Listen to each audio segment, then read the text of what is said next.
Okay, dear my friends, today, once again, I'm offering some voice recordings as a follow-up on what I had said on the voice recording a few days earlier about taking care of one's own karma or making karma one's own, in Tibetan known as Ledagriche, which is advice that our historical Buddha Shakyamuni gave to his fellow practitioners.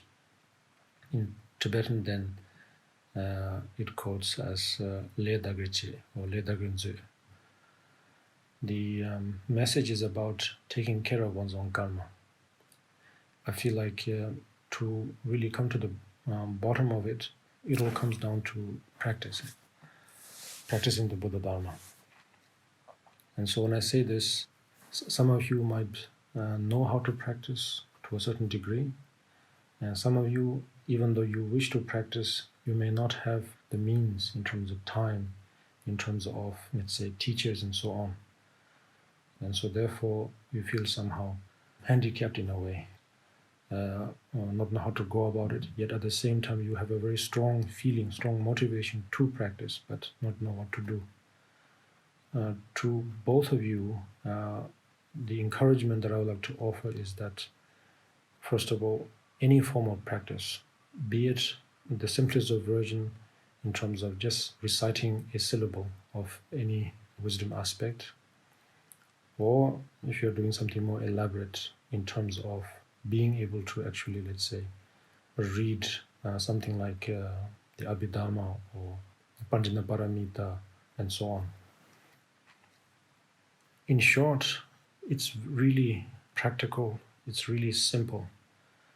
It's just why it feels that it's difficult to approach to these Buddhist practices is because of our mindset.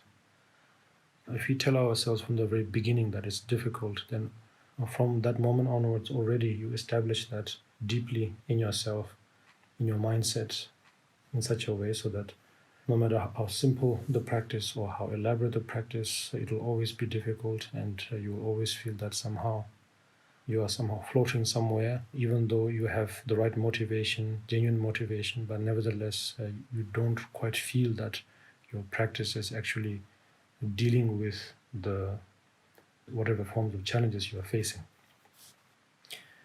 So particularly in the case of now what we are facing and this pandemic that is global, of course it is probably quite correct to say that more and more of us might be giving into fear, into doubt, almost as a means to actually deal with the situation, even though you are trying to upkeep your spirits to be as optimistic as you can. In short, it all comes down to practice, no matter how simple they are and no matter how elaborate they are. It's definitely doable. I mean, it's just the mindset. Some of you may not be even interested in practices, or meaning to do practices also. You may feel that I prefer to do something realistic rather than spend my time in doing these things which I don't understand, which I have no ways to relate to, and most probably I will just end up nowhere and losing my time and be nowhere in a way. And so therefore I'm here to say that you don't have to feel burdened in any way like that. Simple as a practice of Tonglen, as simple as the practice of recitation of the 6 syllables of Jenrezik, the Buddha of Compassion. If one does it with the skill and with care, skill as in wisdom, care as in compassion, if you approach it like that, then actually it's very simple. And if you do it that way, naturally it will help you pick up your courage in a way, or find courage. In that way, then we will be able to make karma one's own.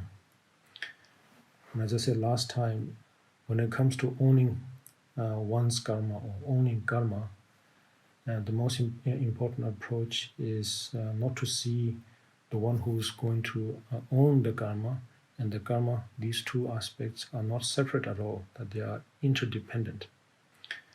This is something very important to understand.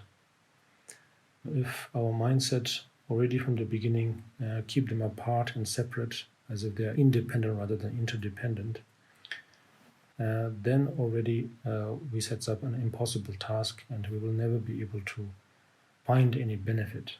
So therefore, it's important to find the relation. The karma that I'm talking about, what it means is that of course, it's a concept. To even zoom in on it a little bit more, it's basically a word, it's a noun, it's a verb.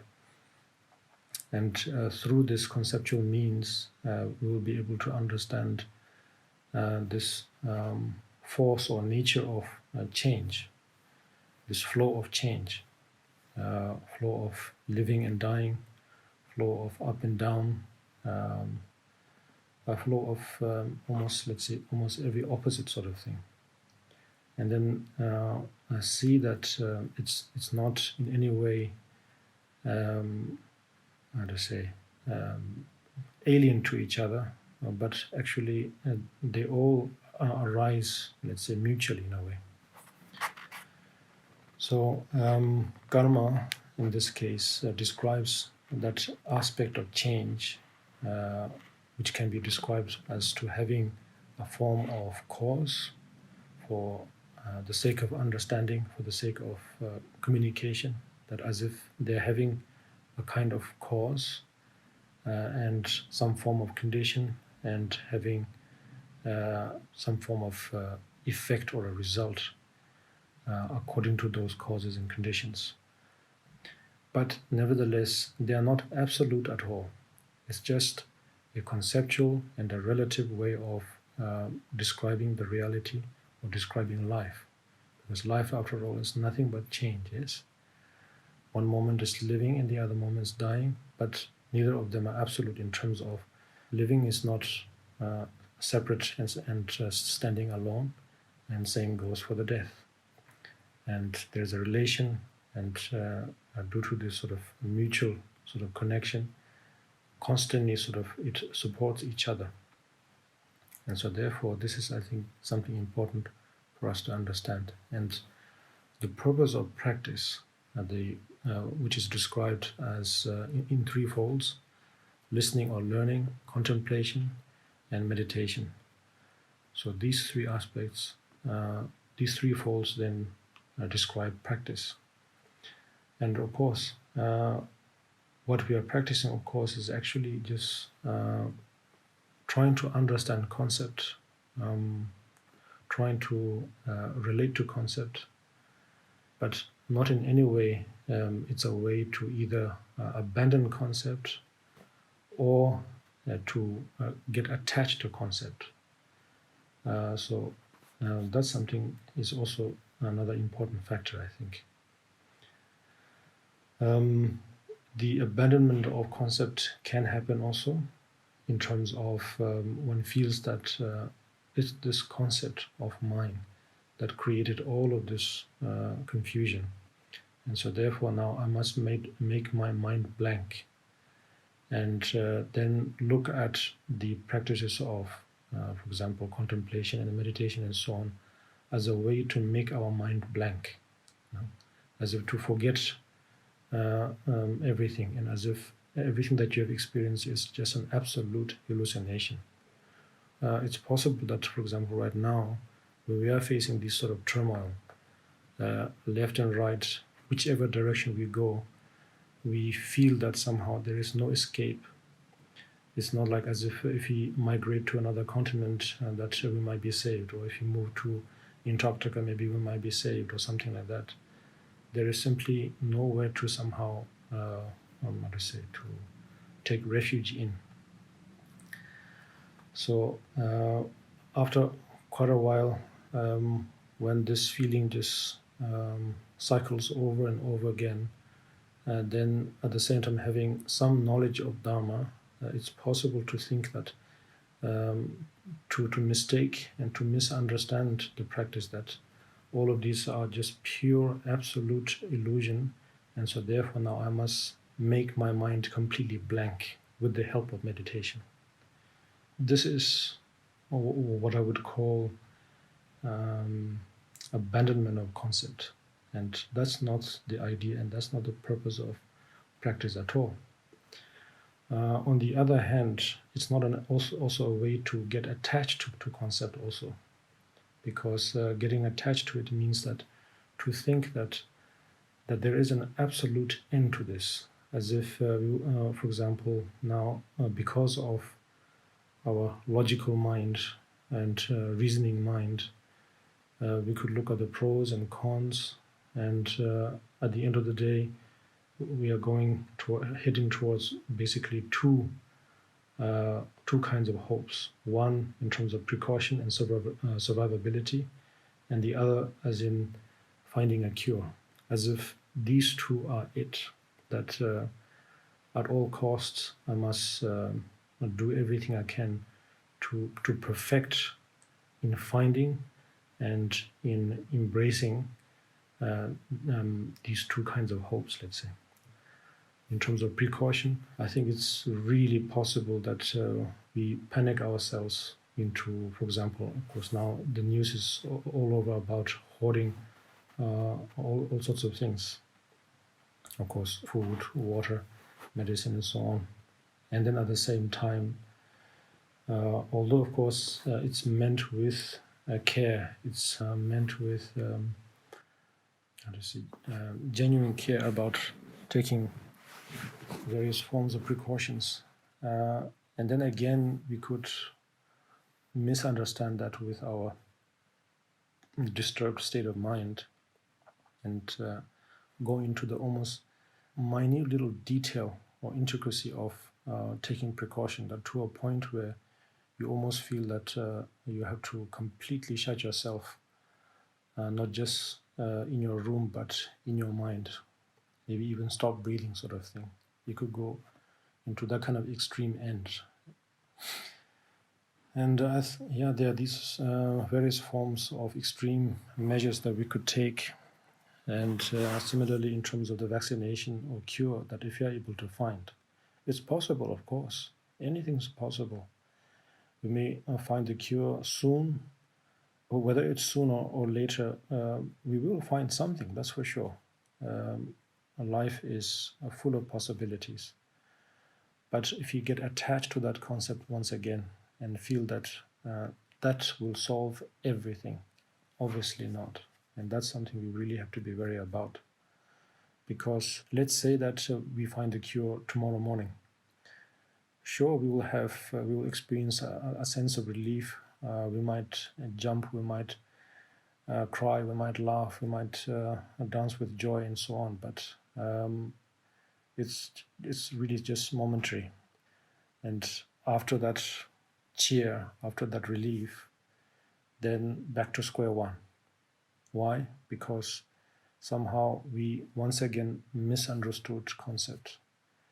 And misunderstanding concept basically leads to not understanding karma and not making karma one's own. And as a result of it, then we are really back to square one.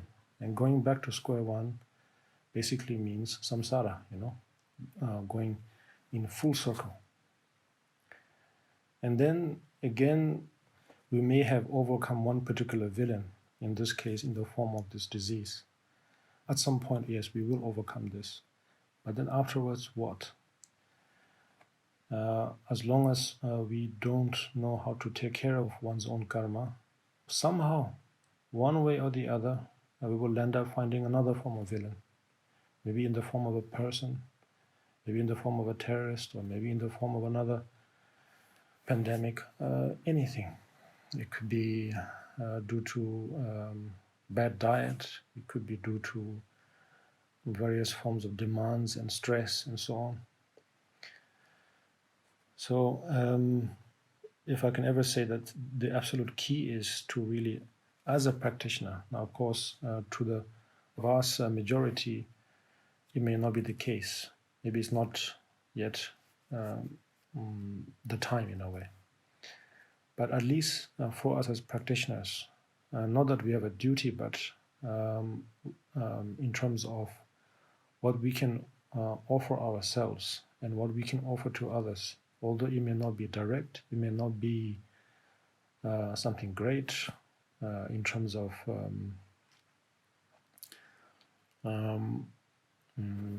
even our appreciation may really not mean anything at all at the end.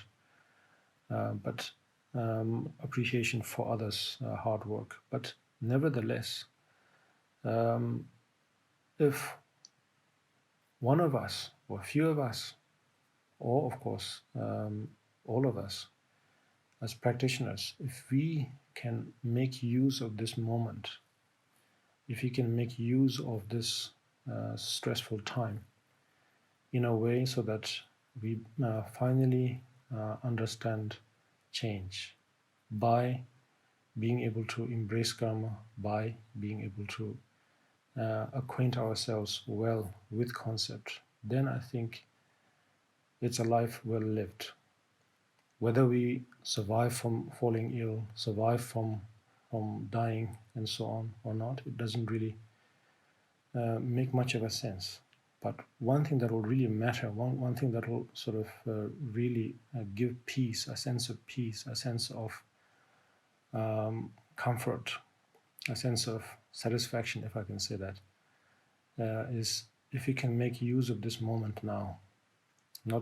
It's not in the coming days, not tomorrow, but now in a way.